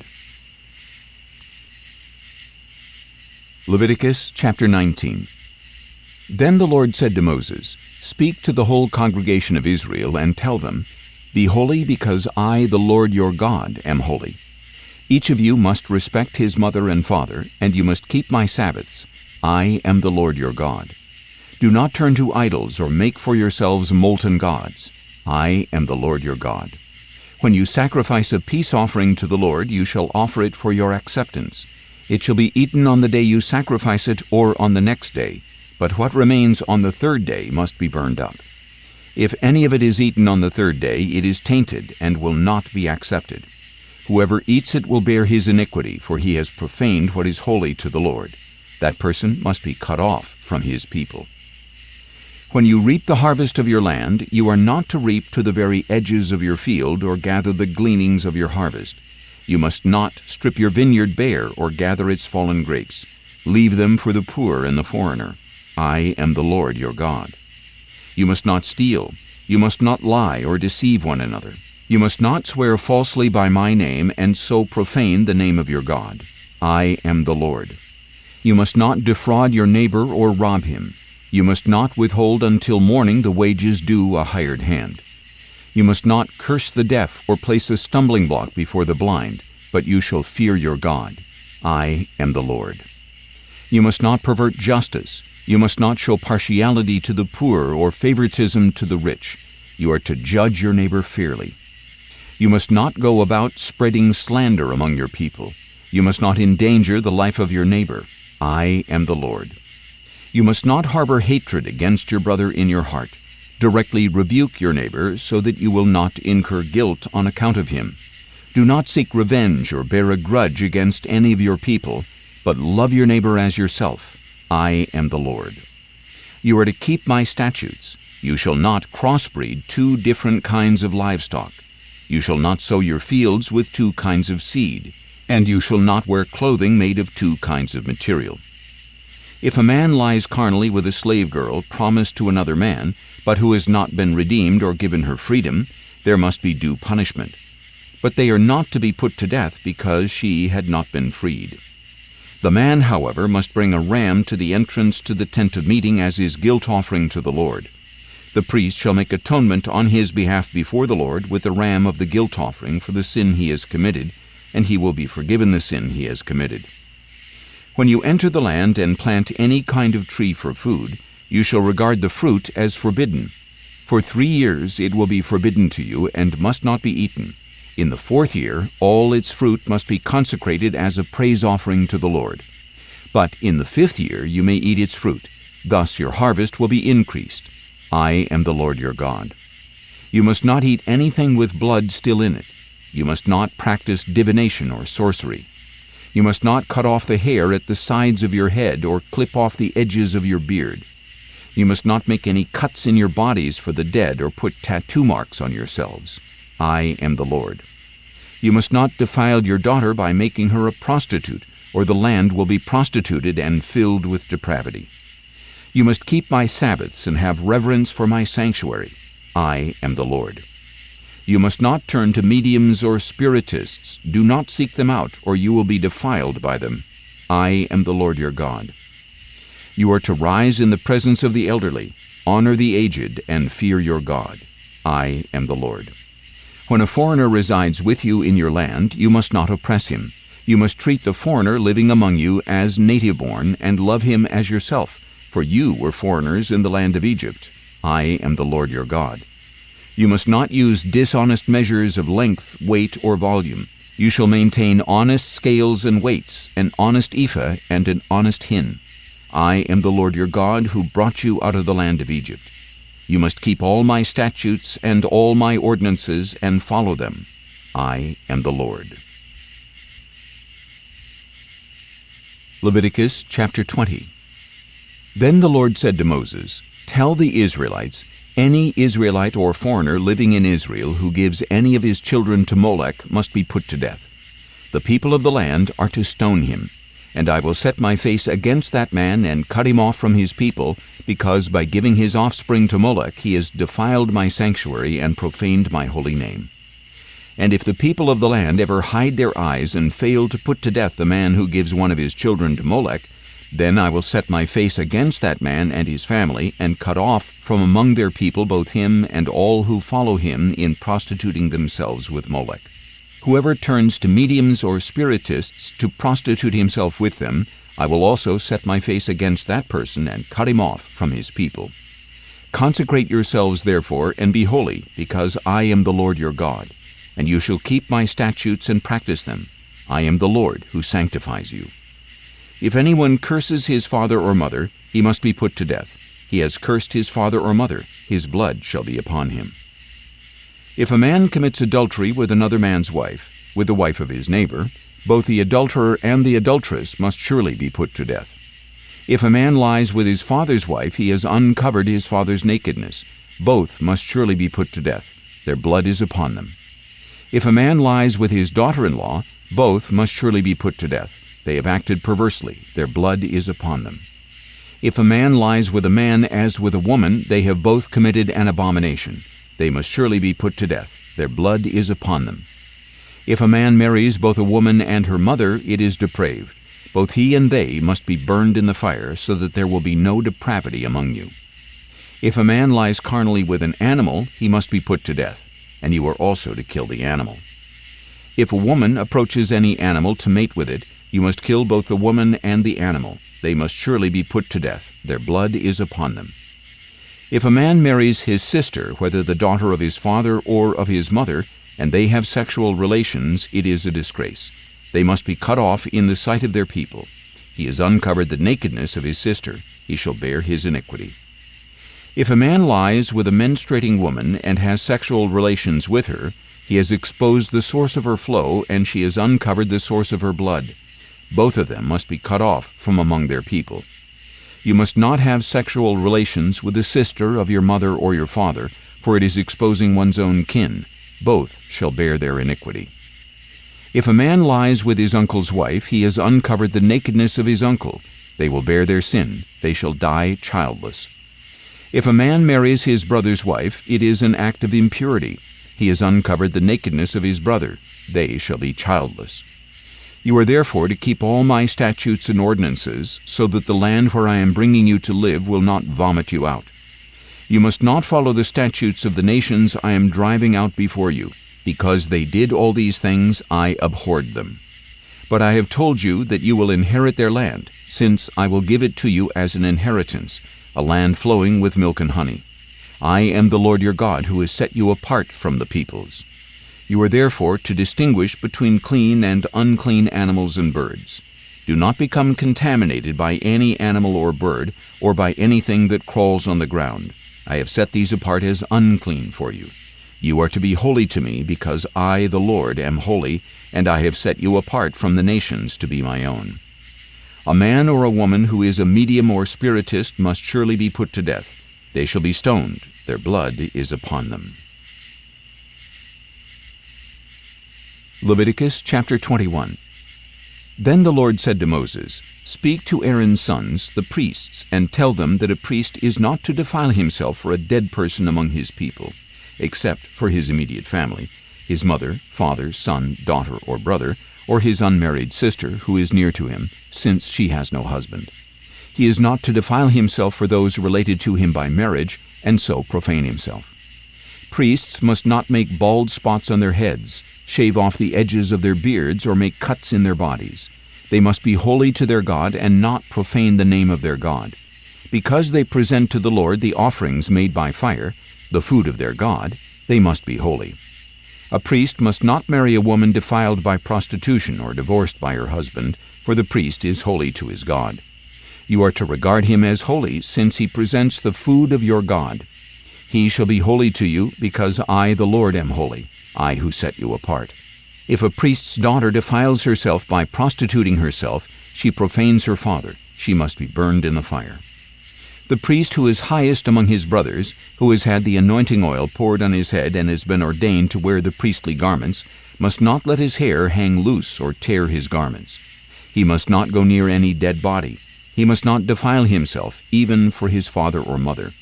He must not leave or desecrate the sanctuary of his God, for the consecration of the anointing oil of his God is on him. I am the Lord.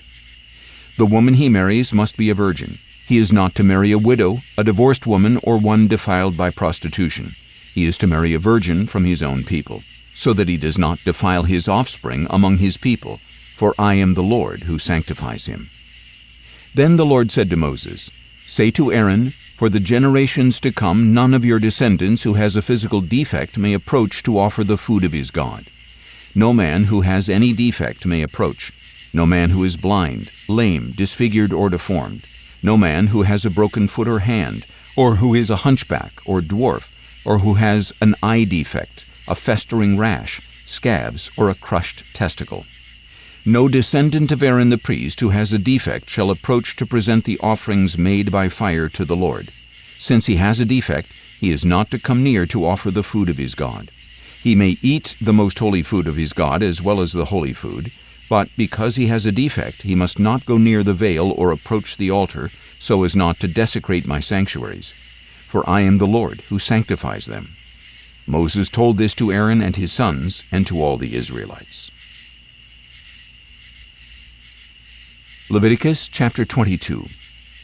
Then the Lord said to Moses, Tell Aaron and his sons to treat with respect the sacred offerings that the Israelites have consecrated to me, so that they do not profane my holy name. I am the Lord. Tell them that for the generations to come, if any of their descendants in a state of uncleanness approaches the sacred offerings that the Israelites consecrate to the Lord, that person must be cut off from my presence. I am the Lord. If a descendant of Aaron has a skin disease or a discharge, he may not eat the sacred offerings until he is clean.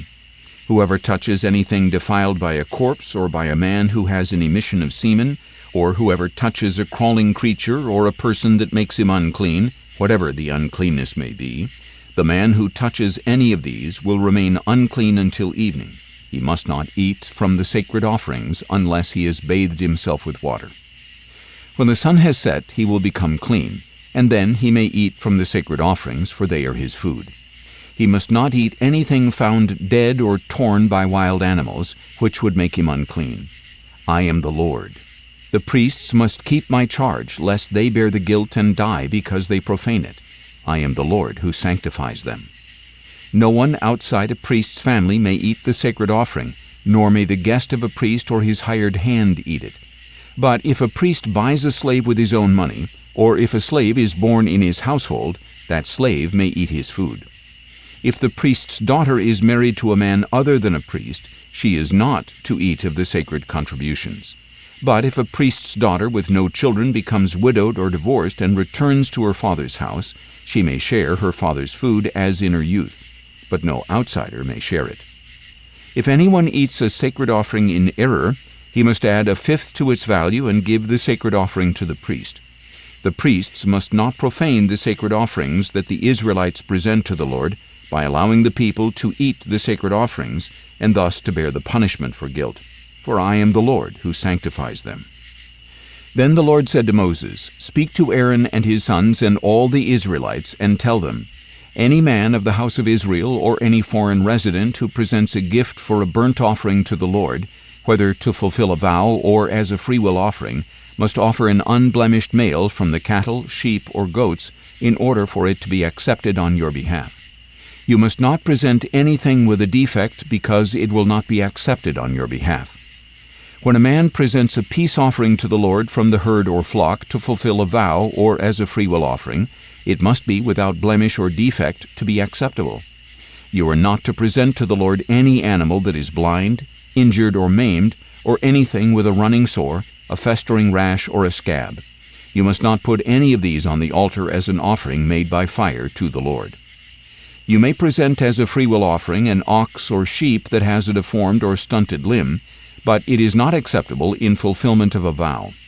You are not to present to the Lord an animal whose testicles are bruised, crushed, torn, or cut. You are not to sacrifice them in your land. Neither you nor a foreigner shall present food to your God from any such animal. They will not be accepted on your behalf, because they are deformed and flawed. Then the Lord said to Moses, When an ox, a sheep, or a goat is born, it must remain with its mother for 7 days. From the 8th day on it will be acceptable as an offering made by fire to the Lord. But you must not slaughter an ox or a sheep on the same day as its young. When you sacrifice a thank offering to the Lord, offer it so that it may be acceptable on your behalf. It must be eaten that same day. Do not leave any of it until morning. I am the Lord. You are to keep my commandments and practice them. I am the Lord. You must not profane my holy name.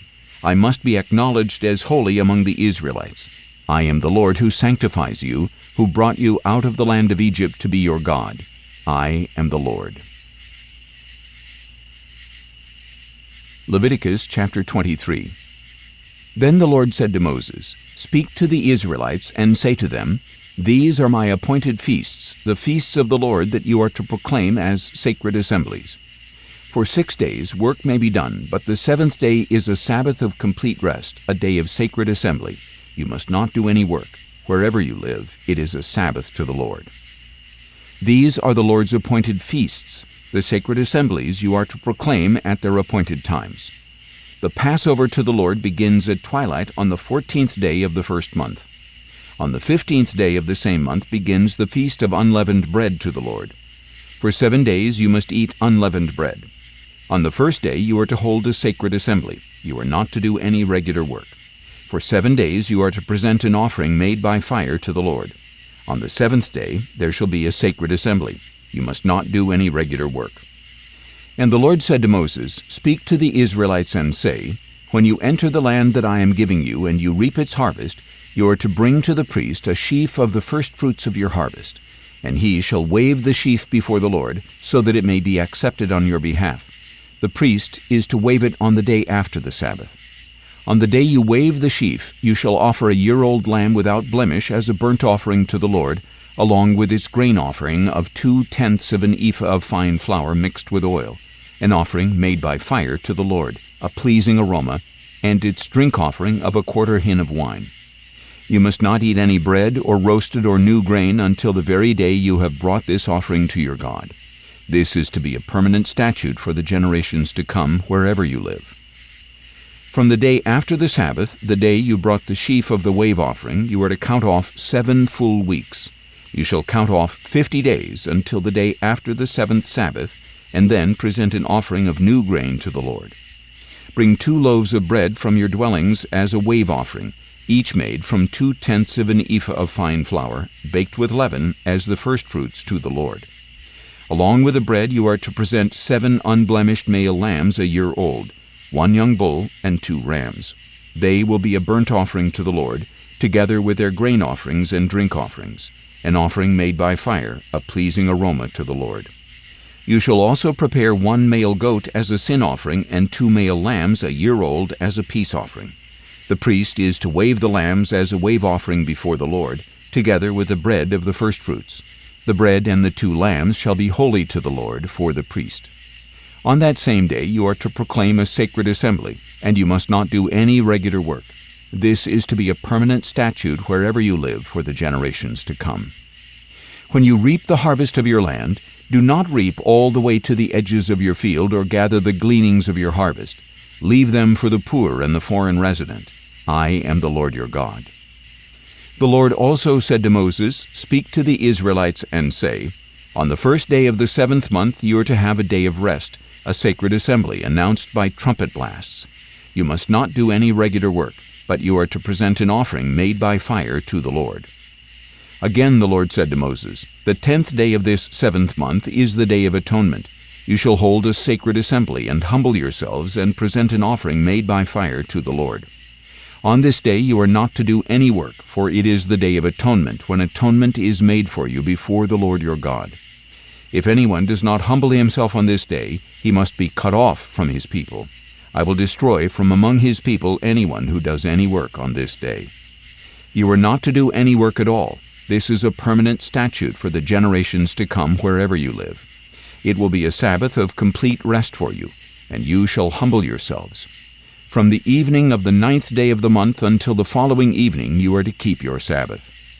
And the Lord said to Moses, Speak to the Israelites and say, On the 15th day of the 7th month the Feast of Tabernacles to the Lord begins, and it continues for 7 days. On the 1st day there shall be a sacred assembly. You must not do any regular work. For 7 days you are to present an offering made by fire to the Lord. On the 8th day you are to hold a sacred assembly and present an offering made by fire to the Lord. It is a solemn assembly. You must not do any regular work. These are the Lord's appointed feasts, which you are to proclaim as sacred assemblies for presenting offerings by fire to the Lord, burnt offerings and grain offerings, sacrifices and drink offerings, each on its designated day.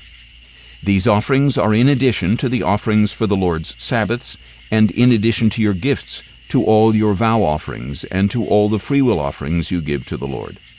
On the 15th day of the 7th month, after you have gathered the produce of the land, you are to celebrate a feast to the Lord for 7 days. There shall be complete rest on the 1st day and also on the 8th day. On the 1st day you are to gather the fruit of majestic trees, the branches of palm trees, and the boughs of leafy trees and of willows of the brook, and you are to rejoice before the Lord your God for 7 days. You are to celebrate this as a feast to the Lord for 7 days each year. This is a permanent statute for the generations to come. You are to celebrate it in the 7th month. You are to dwell in booths for 7 days. All the native-born of Israel must dwell in booths, so that your descendants may know that I made the Israelites dwell in booths when I brought them out of the land of Egypt. I am the Lord your God." So Moses announced to the Israelites the appointed feasts of the Lord. Leviticus chapter 24.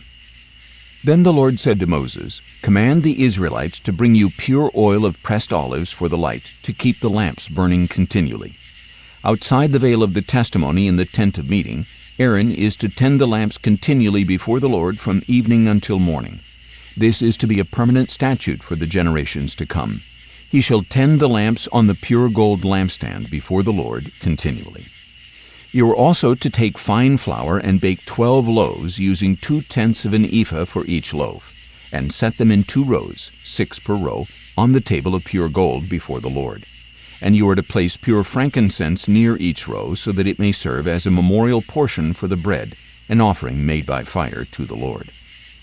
Every Sabbath day the bread is to be set out before the Lord on behalf of the Israelites as a permanent covenant. It belongs to Aaron and his sons, who are to eat it in a holy place, for it is to him a most holy part of the offerings made by fire to the Lord, his portion forever. Now the son of an Israelite mother and an Egyptian father went out among the Israelites, and a fight broke out in the camp between him and an Israelite. The son of the Israelite woman blasphemed the name with a curse, so they brought him to Moses. His mother's name was Shelomith, daughter of Dibri of the tribe of Dan. They placed him in custody until the will of the Lord should be made clear to them. Then the Lord said to Moses, "Take the blasphemer outside the camp, and have all who heard him lay their hands on his head. Then have the whole assembly stone him. And you are to tell the Israelites, if anyone curses his God, he shall bear the consequences of his sin. Whoever blasphemes the name of the Lord must surely be put to death. The whole assembly must surely stone him, whether he is a foreign resident or native. If he blasphemes the name, he must be put to death. And if a man takes the life of anyone else, he must surely be put to death.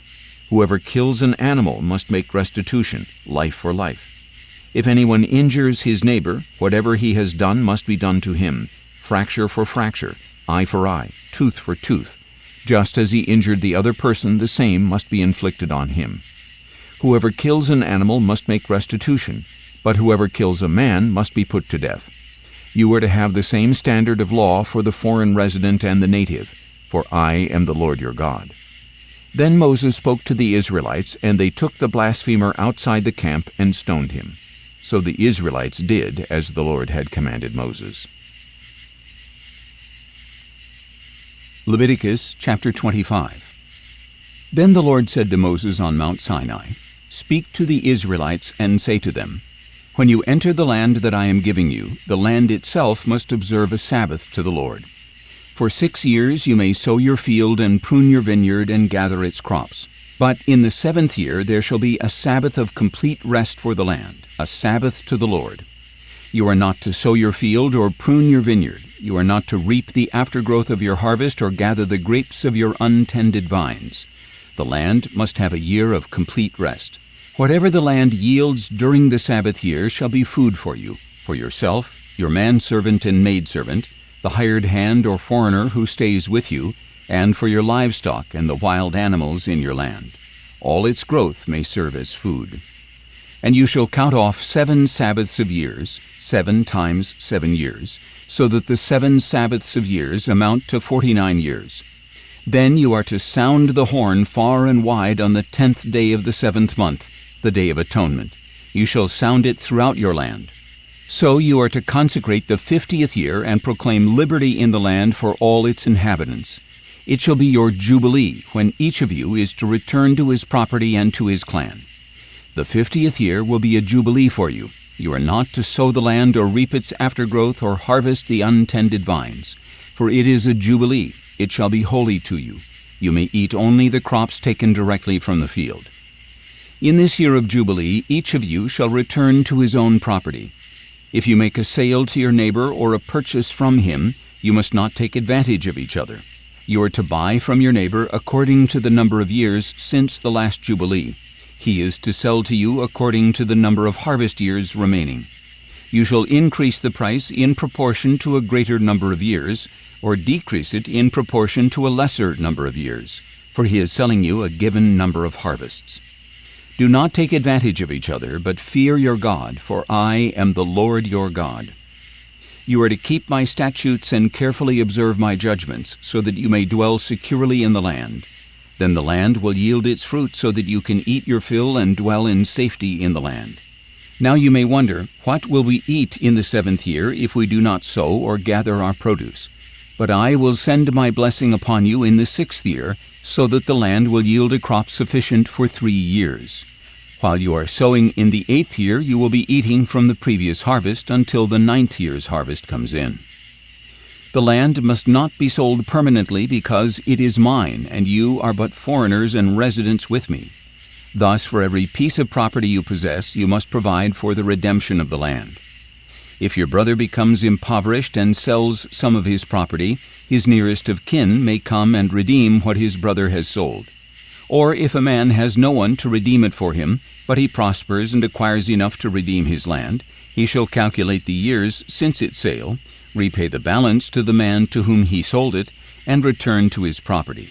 But if he cannot obtain enough to repay him, what he sold will remain in possession of the buyer until the year of Jubilee. In the Jubilee, however, it is to be released so that he may return to his property.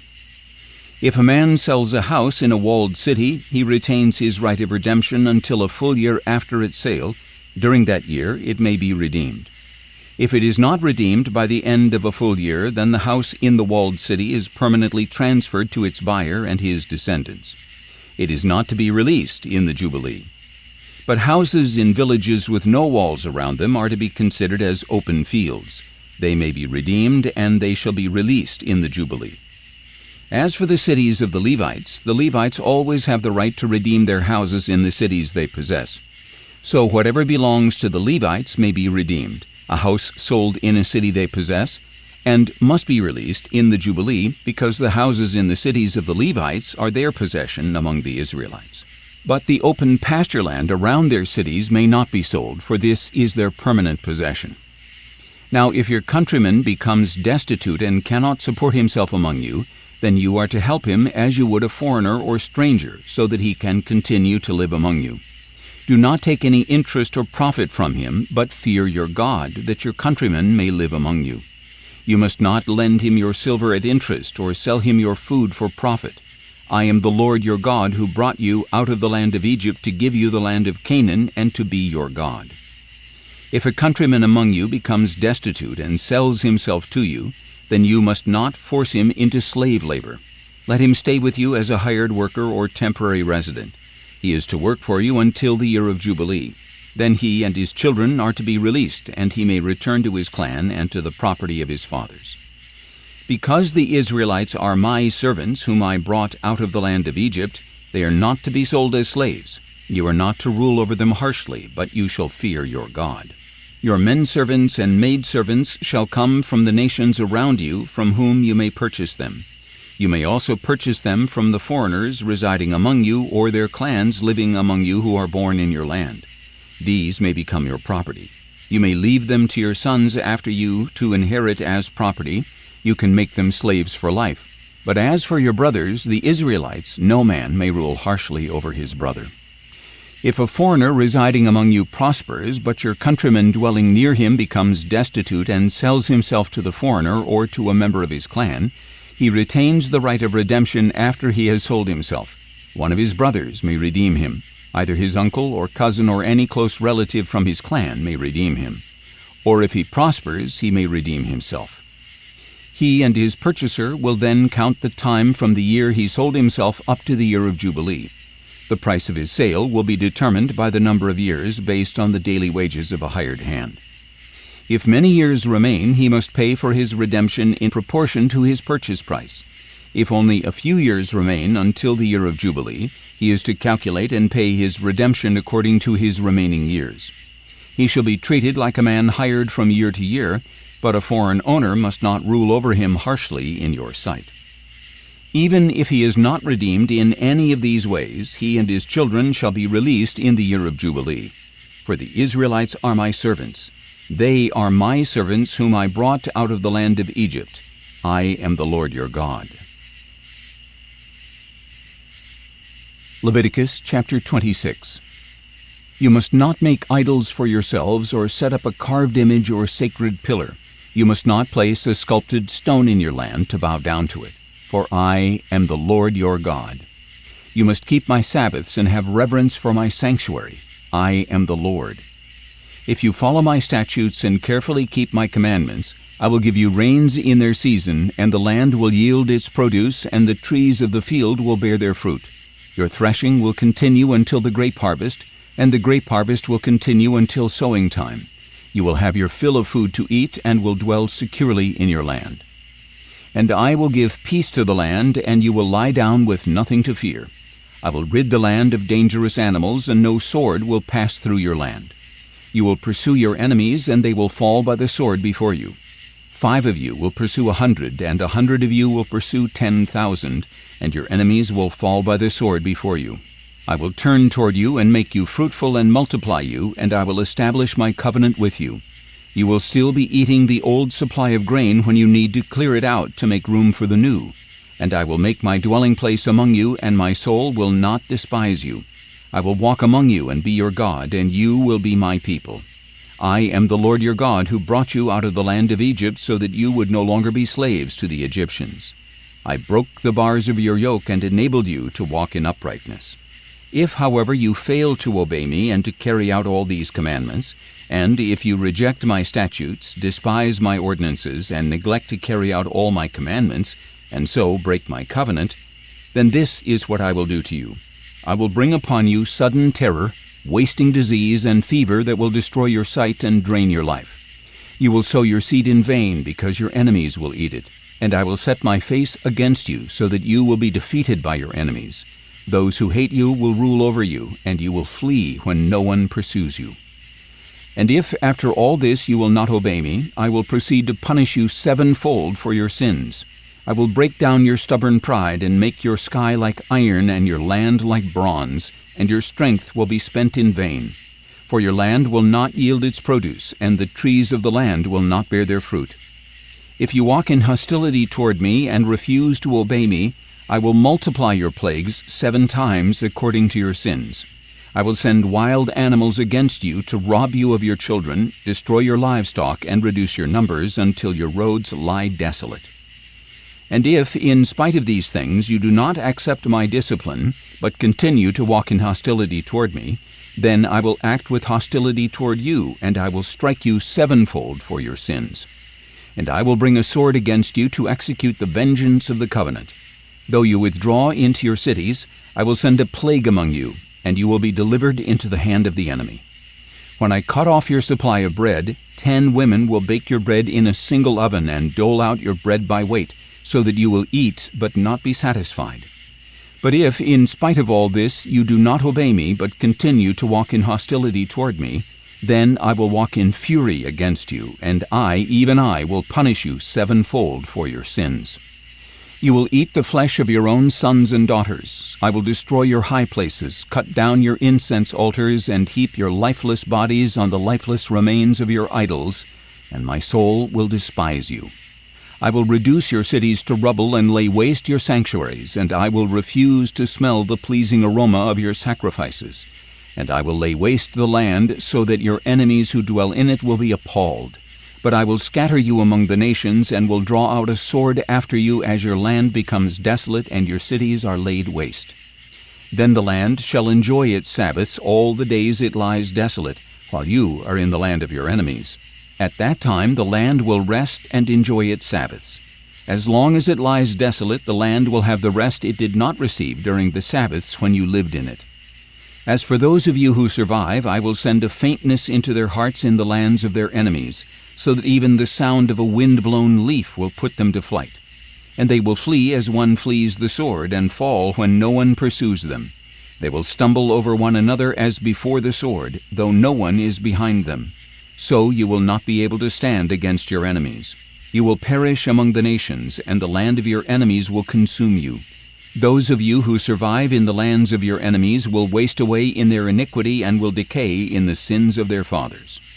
But if they will confess their iniquity and that of their fathers in the unfaithfulness that they practiced against me, by which they have also walked in hostility toward me, and I acted with hostility toward them and brought them into the land of their enemies, and if their uncircumcised hearts will be humbled and they will make amends for their iniquity, then I will remember my covenant with Jacob and my covenant with Isaac and my covenant with Abraham, and I will remember the land. For the land will be abandoned by them, and it will enjoy its Sabbaths by lying desolate without them.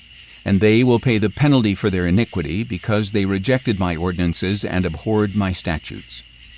Yet in spite of this, when they are in the land of their enemies, I will not reject or despise them so as to destroy them and break my covenant with them.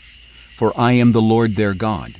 But for their sake I will remember the covenant with their fathers, whom I brought out of the land of Egypt in the sight of the nations, that I might be their God. I am the Lord. These are the statutes, ordinances, and laws that the Lord established between himself and the Israelites through Moses on Mount Sinai. Leviticus chapter 27. Then the Lord said to Moses, "Speak to the Israelites and say to them, when someone makes a special vow to the Lord involving the value of persons, if the valuation concerns a male from 20 to 60 years of age, then your valuation shall be 50 shekels of silver according to the sanctuary shekel. Or if it is a female, then your valuation shall be 30 shekels. And if the person is from 5 to 20 years of age, then your valuation for the male shall be 20 shekels, and for the female 10 shekels. Now if the person is from 1 month to 5 years of age, then your valuation for the male shall be 5 shekels of silver, and for the female 3 shekels of silver. And if the person is 60 years of age or older, then your valuation shall be 15 shekels for the male and 10 shekels for the female. But if the one making the vow is too poor to pay the valuation, he is to present the person before the priest, who shall set the value according to what the one making the vow can afford. If he vows an animal that may be brought as an offering to the Lord, any such animal given to the Lord shall be holy. He must not replace it or exchange it, either good for bad or bad for good. But if he does substitute one animal for another, both that animal and its substitute will be holy. But if the vow involves any of the unclean animals that may not be brought as an offering to the Lord, the animal must be presented before the priest. The priest shall set its value, whether high or low. As the priest values it, the price will be set. If, however, the owner decides to redeem the animal, he must add a fifth to its value. Now if a man consecrates his house as holy to the Lord, then the priest shall value it either as good or bad. The price will stand just as the priest values it. But if he who consecrated his house redeems it, he must add a fifth to the assessed value, and it will belong to him. If a man consecrates to the Lord a parcel of his land, then your valuation shall be proportional to the seed required for it, 50 shekels of silver for every homer of barley seed. If he consecrates his field during the year of Jubilee, the price will stand according to your valuation. But if he consecrates his field after the Jubilee, the priest is to calculate the price in proportion to the years left until the next year of Jubilee, so that your valuation will be reduced. And if the one who consecrated the field decides to redeem it, he must add a fifth to the assessed value, and it shall belong to him. If, however, he does not redeem the field, or if he has sold it to another man, it may no longer be redeemed. When the field is released in the Jubilee, it will become holy, like a field devoted to the Lord. It becomes the property of the priests. Now, if a man consecrates to the Lord a field he has purchased, which is not a part of his own property, then the priest shall calculate for him the value up to the year of Jubilee, and the man shall pay the assessed value on that day as a sacred offering to the Lord. In the year of Jubilee, the field shall return to the one from whom it was bought, the original owner of the land. Every valuation will be according to the sanctuary shekel, 20 gerahs to the shekel. But no one may consecrate a firstborn of the livestock, because a firstborn belongs to the Lord. Whether it is an ox or a sheep, it is the Lord's. But if it is among the unclean animals, then he may redeem it according to your valuation, and add a fifth of its value. If it is not redeemed, then it shall be sold according to your valuation. Nothing that a man sets apart to the Lord from all he owns, whether a man, an animal, or his inherited land, can be sold or redeemed. Everything so devoted is most holy to the Lord. No person set apart for destruction may be ransomed. He must surely be put to death. Thus any tithe from the land, whether from the seed of the land or the fruit of the trees, belongs to the Lord. It is holy to the Lord. If a man wishes to redeem part of his tithe, he must add a fifth to its value. Every 10th animal from the herd or flock that passes under the shepherd's rod will be holy to the Lord. He must not inspect whether it is good or bad, and he shall not make any substitution. But if he does make a substitution, both the animal and its substitute shall become holy. They cannot be redeemed. These are the commandments that the Lord gave to Moses for the Israelites on Mount Sinai.